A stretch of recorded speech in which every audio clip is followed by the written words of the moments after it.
RRB PO 2025 का prelims exam अभी मैं दे करके आ रहा हूँ और मेरा जो था 21 नवंबर 2025 का सेकंड शिफ्ट था।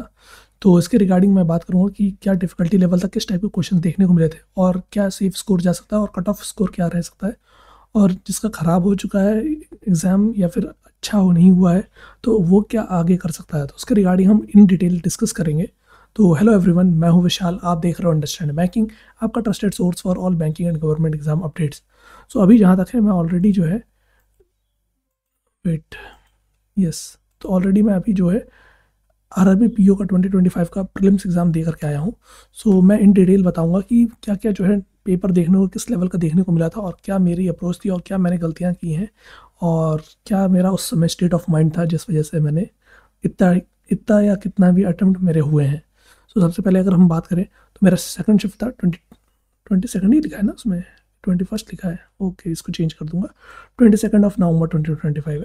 ठीक है, तो अगर हम बात करें तो मैंने जो मतलब अब क्या ही बताएं, ठीक है। तो अगर हम सबसे पहले तो रीजनिंग का सेक्शन ओपन हुआ था जिसमें 40 क्वेश्चन थे। तो पजल देखने को मिली थी जिसमें कि 20 क्वेश्चन थे अप्रॉक्स पजल की, जिसमें कि सबसे पहले जो पजल आ गया था 9% वाला, जो ऑल फेसिंग इनसाइड। तो ये वाला पजल मेरे से बन नहीं पाया था, आखिरी के 2-3 लाइनों में मैं इतना कंफ्यूज हो गया था, तो इस वजह से मेरे 2 से 3 मिनट या 4 मिनट तो है इसमें ही वेस्ट हो गए। तो इस वजह से मेरे से ये बन नहीं पाया था। ठीक है, और उसके बाद जो है फिर नहीं, ये वाला बन गया था शायद से, बहुत देर में बना था बट बन गया था। फिर उसके बाद डे बेस्ड था जिसमें कि मंडे टू सैटरडे संडे था, और उसके बीच में उसके बीच में डिफरेंट जो सब्जेक्ट्स हैं वो पढ़ते हैं, तो इसके रिगार्डिंग था। तो ये क्लासिकल था पज़ल, बाकी नॉर्मल था, तो ये भी इजीली डुएबल था। फिर ईयर बेस्ड पज़ल था, इसमें जो है 1957 है यार, 1957 से लेकर 2010 था। और इसमें जो था डेट ऑफ मतलब ईयर जो था वो 2025 रेफरेंस ईयर था, इसके रिगार्डिंग था। जिसमें कि था कि पी क्यू के बीच में 6 साल का डिफरेंस है, पी और आर के बीच में डिफरेंस 6 साल का है, और क्या कहते हैं डबल है, पी से एज जो है क्यू का डबल है, तो इसके रिगार्डिंग एज रिलेटेड क्वेश्चन था। जिसमें कि गैपिंग अच्छी थी, लेकिन उसमें मेरा वो फंस गया था, क्या कहते हैं यू और वी का जो एडिशन करने पे 11 का मल्टीपल वाला। तो इस वजह से ये जो है पजल मेरे से बन नहीं पाया था, तो ये वाला इशू हो गया था मेरे साथ। फिर लीनियर बेस्ड था 8%, ये इजीली बन गया था, जिसमें कि नॉर्थ मतलब 5 लोग जो थे वो साउथ देख रहे थे और 3 लोग जो हैं वो नॉर्थ देख रहे थे, तो इसके रिगार्डिंग था। ठीक है, तो ये भी इजीली बन गया था। फिर ओवरऑल जो था सिंपल था, टाइम कंज्यूमिंग थोड़ा तो मेरे अकॉर्डिंग लगा था। मतलब पेपर अगर देखें तो स्कोरिंग सेक्शन था, बट क्योंकि मैं जो है काफ़ी कम कर पाया क्योंकि पैनिक हो गया था इस वजह से। अदरवाइज अगर उस स्टेट ऑफ माइंड में मैं नहीं होता तो फिर मैं डेफिनेटली इसमें 27-28 तो एटलीस्ट मैं करके ही आता। बट मेरे जो अनफॉर्चुनेटली जो अटैम्प्ट हुए हैं वो केवल 19 हुए हैं आउट ऑफ 40। रीजनिंग में मेरा क्या ही बताऊँ, मैं गोड़ करके आ गया हूँ। एक तो पहली बात, SBI क्लर्क मीन्स थोड़ा अच्छा नहीं गया। ठीक है, उसके बाद कल ही 2 बैक टू बैक रिजल्ट आए, एक तो IB ACIO AA का, ठीक है, ACIO सेकंड इसका जो है रिजल्ट आया था, तो उसमें नहीं हो पाया मतलब इसका CUT 1। फिर उसके बाद RRB NTPC का जो अंडर ग्रेजुएट है वो पेपर भी मेरा से नहीं निकल पाया किसी कारणवश, मे भी कम नंबर होंगे इस वजह से, मैंने अभी तक मार्क्स भी चेक नहीं किया है। तो इन दोनों में जो है मेरा नहीं हो पाया, इस वजह से मैं थोड़ा डिस्टर्ब हो गया था इसमें। तो इस वजह से काफ़ी मतलब मैं सुबह तक तो बढ़िया था कि भाई मैं सोचा था कि भाई 50 55 60 तो मैं ठोक करके आऊँगा, बट अनफॉर्चुनेटली 55 60 नहीं हो पाए हैं किसी वजह से। तो जो है ओवरऑल मैंने जहाँ तक है 19 अटैम्प्ट किया आउट ऑफ 40। सो आप लोग बताइए कि रीजनिंग का सेक्शन आपको कैसा लगा। मुझे तो थोड़ा टफ भी लगा था, ट्रिकी लगा था। ठीक है, जिसमें कि अगर हम बात करें तो रीजनिंग का सेक्शन मेरे को टफ ट्रिकी लगा था, इस वजह से मेरे 19 हो पाए। अदरवाइज मैं 25 26 तो मैं सोच रहा था कि हो सकता था ईजिली, अगर कैसे भी करके आता मैं तो इस वजह से। बाकी आप लोग अपना बताइए कि आपको कैसा ये सेक्शन लगा था। ठीक है, उसके बाद बात करें तो, और हाँ सिलॉक्स की बात कर लेते हैं।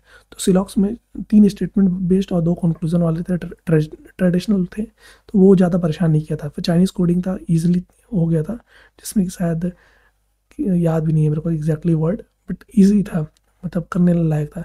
फिर ब्लड रिलेशन मेरे से हो नहीं पाया था, मैं मतलब टाइम ही कम बच गया था और चीज़ों में मैं फंसा रह गया था, इस वजह से ब्लड रिलेशन नहीं हो पाया था।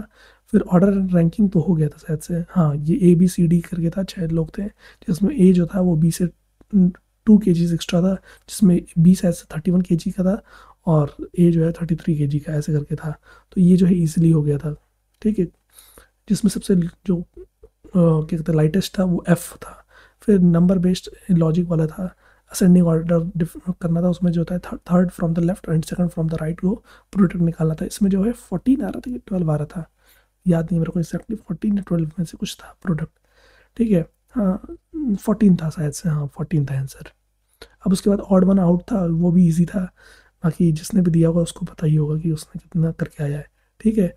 बाकी सिंपल लेटर बेस्ड था, बेसिक पैटर्न था।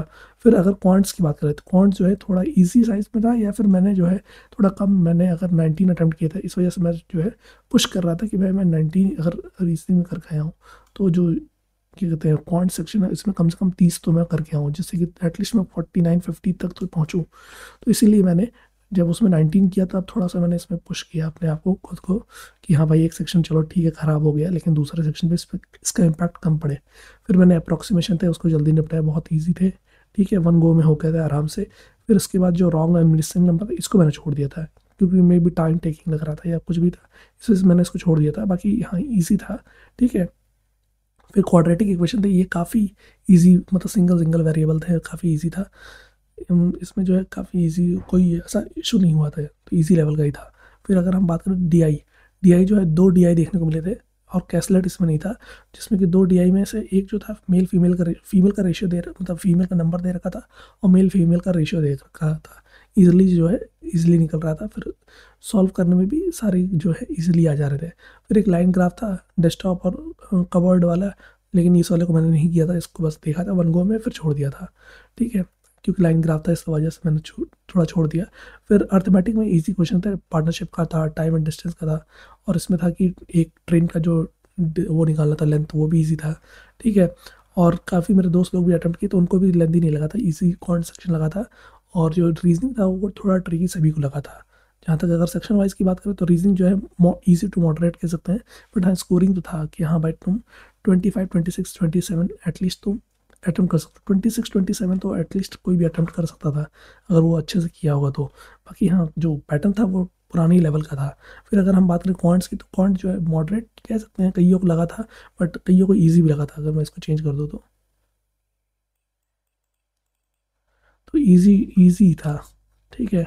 और बाकी जो है बैलेंस काफ़ी अच्छा था, कैलकुलेटिव तो इतना ज़्यादा नहीं था। बाकी ओवरऑल की बात करें तो ईजी टू मॉडरेट था ओवरऑल पेपर। बाकी हाँ जिसने भी, कईयों के मैंने सुने, कईयों को मैंने देखे कमेंट, तो इसमें जो है 63 भी कई लोग अटेम्प्ट करके आए हैं, कई लोग जो हैं 55 प्लस भी करके आए हैं, तो काफ़ी लोग जो है 55 प्लस देखने को मिला है कमेंट सेक्शन में दूसरे वीडियोज़ के। तो जहाँ तक है 55 तो, या मतलब जो टेलीग्राम पे भी मैसेज किया उन्होंने भी बताया कि 55 तो उन्होंने करके आया है।